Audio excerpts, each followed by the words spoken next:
বাংলাদেশের ইতিহাসে কখনো এমন একটা সময় আসে নাই যে ইউনিয়ন ওয়ার্ড থেকে শুরু করে কেন্দ্র পর্যন্ত আমার নির্বাচিত প্রতিনিধির কেউ নাই।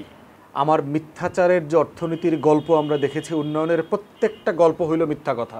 যে একটা পরিকল্পিত গোষ্ঠী বাংলাদেশে স্যাবোটাজ করা, উস্কানি দেওয়া, বক্তব্য দেওয়ার কি দরকার ছিল হাসিনার আপনার ৫ তারিখে? বর্তমান অন্তর্বর্তীকালীন সরকারটা আসলে কোন বাস্তবতায় দায়িত্ব নিয়েছে সেই বাস্তবতাটা আমাদেরকে মাথায় রাখতে হবে।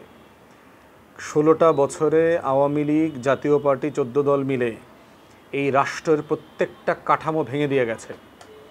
৭১ সালের যুদ্ধেও আমার গ্রামে পঞ্চায়েতি ব্যবস্থা ছিল। বাংলাদেশের ইতিহাসে কখনো এমন একটা সময় আসে নাই যে ইউনিয়ন ওয়ার্ড থেকে শুরু করে কেন্দ্র পর্যন্ত আমার নির্বাচিত প্রতিনিধির কেউ নাই।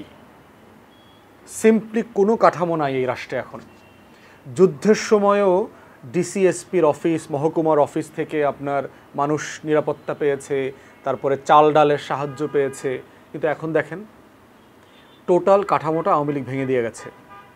অন্তর্বর্তীকালীন সরকার যখন প্রত্যাশা পূরণ করতে যায় তখন তাকে এই ১৬ বছরের বঞ্চনার দায়টা ৬ মাসে চাপিয়ে দেওয়াটা মোটেই ন্যায্য হবে না। যে আমরা যা যা কিছু পাই নাই, যেহেতু গণঅভ্যুত্থান পরবর্তী এই সরকার এসছে এবং আমার সরকার, আমাদের সরকার, অথবা আমাদের সব দায় দায়িত্ব, দাবি দাওয়া এগুলো পূরণ করতে হবে। চাওয়াটা ন্যায্য, কিন্তু এটা পূরণ করাটা বাস্তব না। তো সেই জায়গায় আমাকে মাথায় রাখতে হবে যে এই সরকারটা কীভাবে বাস্তবায়ন করবে। একটা সরকারকে কোনো প্রত্যাশা বাস্তবায়ন করতে তার দুইটা জিনিস লাগে মোটা দাগে। একটা হচ্ছে তার ট্রেজারিতে টাকা থাকা লাগে। আমার রাষ্ট্রে কোনো টাকা নাই এখন এই মুহূর্তে। আপনি অর্থনীতি দেখেন, লাস্ট 2টা কোয়ার্টারে এটা শ্রিঙ্ক করছে, ছোট হয়ে এসছে। আমার মিথ্যাচারের যে অর্থনীতির গল্প আমরা দেখেছি, উন্নয়নের প্রত্যেকটা গল্প হইল মিথ্যা কথা। আমার জিডিপির সাইজ $450 বিলিয়ন না। আমার মাথাপিছু আয় কখনো 7.5% হয় নাই পার ইয়ার। জিডিপির গ্রোথ এটা হয় নাই। আমার মাথাপিছু আয় $3,000 না। আমার এক্সপোর্টের যে হিসাব দেখানো হয়েছে, এনবিআর, বাংলাদেশ ব্যাংক, কারো হিসাবের সাথে কারো হিসাব মিলছে না। এলসির হিসাবের সাথে মিললে যে পরিমাণ টাকা আমার রপ্তানি আয় থেকে বাংলাদেশে ফেরার কথা, সেই শত শত বিলিয়ন ডলার কোনো দিন বাংলাদেশে ফিরে আসে নাই। তাহলে এই যে শ্বেতপত্র বলছে যে আমার $16 বিলিয়ন প্রতি বছর চলে গেছে, এই চলে যাওয়া বাস্তবতাটা আসলে কি? দেশের মানুষ মনে করে কই আমার অ্যাকাউন্টে গিয়ে দেখলাম আমার 1 লাখ টাকা তো আছে, আমার 3 লাখ টাকা তো আছে, কই টাকা তো চুরি হয়নি। দেশের সাধারণ মানুষের ব্যাংকিং বোঝা আর লুটপাটের ব্যাংকিং যে বাস্তবতাটা, এই বাস্তবতাটা আসলে এক জিনিস না। তো সেই জায়গাতে বর্তমান রাষ্ট্রে কোনো টাকা নাই। আপনি যে একটা কাজ করে দেবেন, জনগণের একটা প্রত্যাশা পূরণ করবেন, এই জন্য দেখবেন যে কম্বল ছোট হইলে কি হয়, যখন মাথায় ঠান্ডা লাগে আপনি মাথা ঢাকেন, হাঁটু খালি হয়ে যায়। যখন আবার পায়ে ঠান্ডা লাগে তখন আপনি পা ঢাকেন, তখন আবার আপনার কান খালি হয়ে যায়। এই রাষ্ট্রের অর্থনৈতিক বাস্তবতা তাই। প্রজাতন্ত্রের কর্মচারীদেরকে তারা ঋণ করে ব্যাংক থেকে টাকা ছাপিয়ে বেতন দিচ্ছে। বা আওয়ামী লীগ যাওয়ার পরে বাংলাদেশে গৃহযুদ্ধ লাগার কথা, দুর্ভিক্ষ লাগার কথা, একটাও লাগে নাই। সেই বাস্তবতায় অন্তর্বর্তীকালীন সরকারকে আমাদেরকে অ্যাপ্রিসিয়েট করতে হবে যে সে যে বাস্তবতায়, যে ঝড়ের ভিতর থেকে প্লেনটা চলছিল, এই প্লেনটা দুর্ঘটনায় ভেঙে খান খান হয়ে যাওয়ার কথা ছিল, সেই রাষ্ট্রটাকে উনি ল্যান্ড করিয়েছেন নিরাপদে। দেশে গৃহযুদ্ধ লাগে নাই, কেউ না খেয়ে মারা যায় নাই, বাট খেতে কষ্ট হচ্ছে, এটা সত্য। দ্বিতীয় টুল কি লাগে একটা প্রত্যাশা পূরণ করতে, সেটা হচ্ছে আপনার ব্যুরোক্রেসি লাগে, সিভিল এবং মিলিটারি ব্যুরোক্রেসি, আপনার আমলাতন্ত্র। আমার রাষ্ট্রের পুলিশ বলেন, আইনশৃঙ্খলা বাহিনী বলেন, সেনাবাহিনীর কর্মকর্তা বলেন, আমলা সচিবদের কথা বলেন, এদের 80% কোনো না কোনো ফর্মে আওয়ামী লীগের আমলের বেনিফিশিয়ারি। ইদার ছাত্রলীগ, তা না হলে গোপালগঞ্জ, তা না হলে তার রাতের ভোটের নির্বাচন করে দিয়ে প্লট নিচ্ছে, ফ্ল্যাট নিচ্ছে, ব্যাংকে 50 লাখ টাকার চেক নিচ্ছে। এখন এই বিশাল জনগোষ্ঠীকে দিয়ে আপনি কি করবেন? অপশনটা কি? 2,60,000 70,000 পুলিশ আছে, তার ভিতরে 1,60,000 হলো ছাত্রলীগ, গোপালগঞ্জ, যারা কাজ করছে না। এখন আপনার হাতে সমাধান কি? আপনি 1,60,000 পুলিশ সদস্যকে কালকে বাড়ি পাঠিয়ে দিবেন? তাহলে তো আপনার রাষ্ট্র থাকবে না। অ্যাটলিস্ট এই লোকটা কাজ করে না, কিন্তু ওই খাকি পোশাকটা পরে যে দাঁড়ায় থাকে, ওটাও একটা নিরাপত্তা। না হলে আপনার অধিকাংশ থানা বন্ধ করে দিতে হবে। তাহলে দেখেন যে সে খাকি পোশাক পরে থানায় দাঁড়ায় আছে, কিন্তু সে কোনো কাজ করে না, সে আইনশৃঙ্খলা বাহিনীকে অ্যাড্রেস করে না, সে এটা দমন করবার জন্য চেষ্টা করছে না। তাহলে এই একই সমস্যা সচিবালয় হচ্ছে, একই সমস্যা আর্মড ফোর্সেসের মধ্যে হচ্ছে, একই সমস্যা পুলিশ বাহিনীর মধ্যে হচ্ছে। সরকার এই দ্বৈত বাস্তবতার মধ্যে আছে। সে করতে চাচ্ছে, টাকা নাই, করতে চাচ্ছে, যাদেরকে দিয়ে করাবে তারা সাহায্য করছে না। এই বাস্তবতাটা বুঝলে পরে বর্তমান অন্তর্বর্তীকালীন সরকারের কাছে আমার প্রত্যাশার যে ন্যায্যতা, এটা আমাদের বুঝতে অনেক সুবিধা হবে। দেশে মব জাস্টিস নিয়ে যেটা বলা, দেশে কোনো মব জাস্টিস নাই। দেশে মব জাস্টিস যেটা ছিল সেটা আওয়ামী লীগের আমলে ছিল। মব জাস্টিস জিনিসটা এই দেশের মানুষ এখনো বুঝে নাই। মব জাস্টিস কী জিনিস? 32 নম্বর ভাঙাটা মব জাস্টিস না। আমার আপনার বাড়ি তো ভেঙে দেয় নেই। আওয়ামী লীগের কোন কোন সাংবাদিক, যে আওয়ামী লীগের হাজার হাজার দালাল সাংবাদিক ছিল, কজন সাংবাদিকের বাড়ি ভেঙে দিছে? কারো বাড়ি ভাঙে নাই তো ভাঙলো না কেন? আপনি মুন্নি সাহের বাড়িটা তো, ফ্ল্যাটটা তো ভাঙা দেয় নাই। প্রথম আলো, ডেইলি স্টারের বিরুদ্ধে আপনার সামনে গিয়ে প্রতিবাদ করছে, কই বিল্ডিংয়ে তো আগুন জ্বালায় দেয় নাই। তাহলে মব জাস্টিস হলো কোথায়? দেশে কোনো মব জাস্টিস নাই। এটা হচ্ছে আওয়ামী লীগের বয়ান। মব জাস্টিস হচ্ছে শাহবাগে আমরা দেখছি 13 সালে মব জাস্টিস কী জিনিস। শাহবাগের গণজাগরণ মঞ্চ থেকে ঘোষণা দিছে অমুক পত্রিকা ভাঙতে হবে, গিয়ে ভাঙে দিয়ে আসছে। অমুক ব্যাংক ভাঙে দিতে হবে, অমুক ব্যাংকের ব্রাঞ্চ ভাঙে দিয়ে টাকা লুট করে নিয়ে আসছে। অমুক সাংবাদিককে মারতে হবে, তার বাসায় গিয়ে তার দাড়ি পর্যন্ত ছাইচা দিয়ে আসছে। এগুলো হলো মব জাস্টিস। বাংলাদেশে যেটা হচ্ছে, গণ অভ্যুত্থানের পরাজিত শক্তির উপরে শক্তি প্রদর্শন করতে হয়। এটা বিজয়ী জাতির ইতিহাস। যারা যুদ্ধের ইতিহাস পড়েন নাই, যারা গণ অভ্যুত্থানের ইতিহাস পড়েন নাই, যারা যুদ্ধের পরাজিত শক্তি এবং বিজয়ী শক্তির আচরণের মনস্তত্ত্ব বোঝেন না, তারা এই কথাগুলো বলছেন। দেশে অ্যাবসলিউটলি কোনো মব জাস্টিস নাই। আপনি দেখেন 32-এর সামনে একটা মেয়েকে মারছে না? ওই মেয়েটা কেন গেছে ওখানে?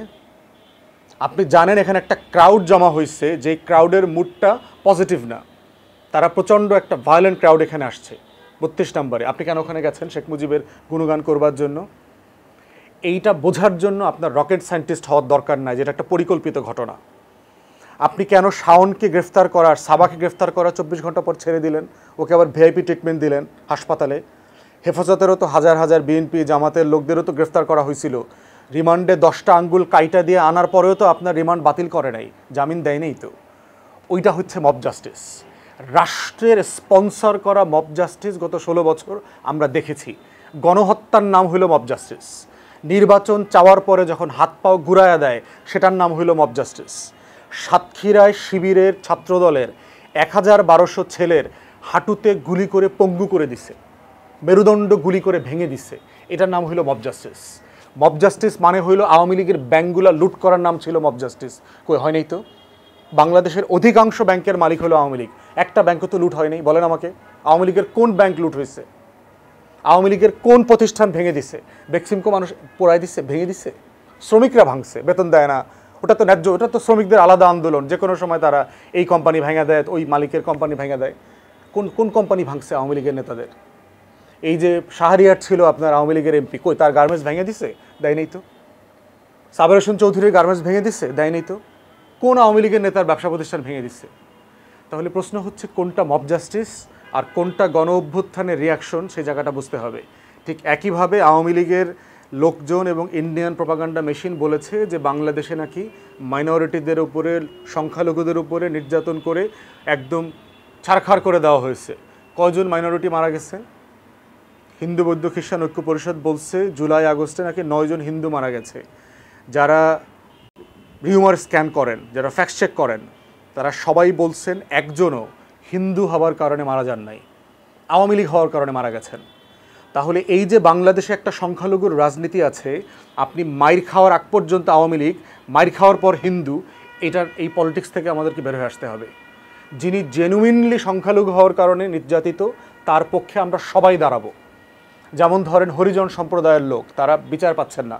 চিটাগংয়ে যে ঘটনাটা ঘটেছে ইসকনের, সেই ঘটনার প্রেক্ষিতে হরিজন পল্লীতে মিথ্যা মামলা হয়েছে, লোকজন পালায় আছেন। এবি পার্টির ডেলিগেশন গেছে হরিজন পল্লীতে, আমরা গিয়ে ওনাদের পাশে দাঁড়িয়েছি। আমরা বলেছি আমরা আইনজীবী দিব আপনাদের জামিনের জন্য।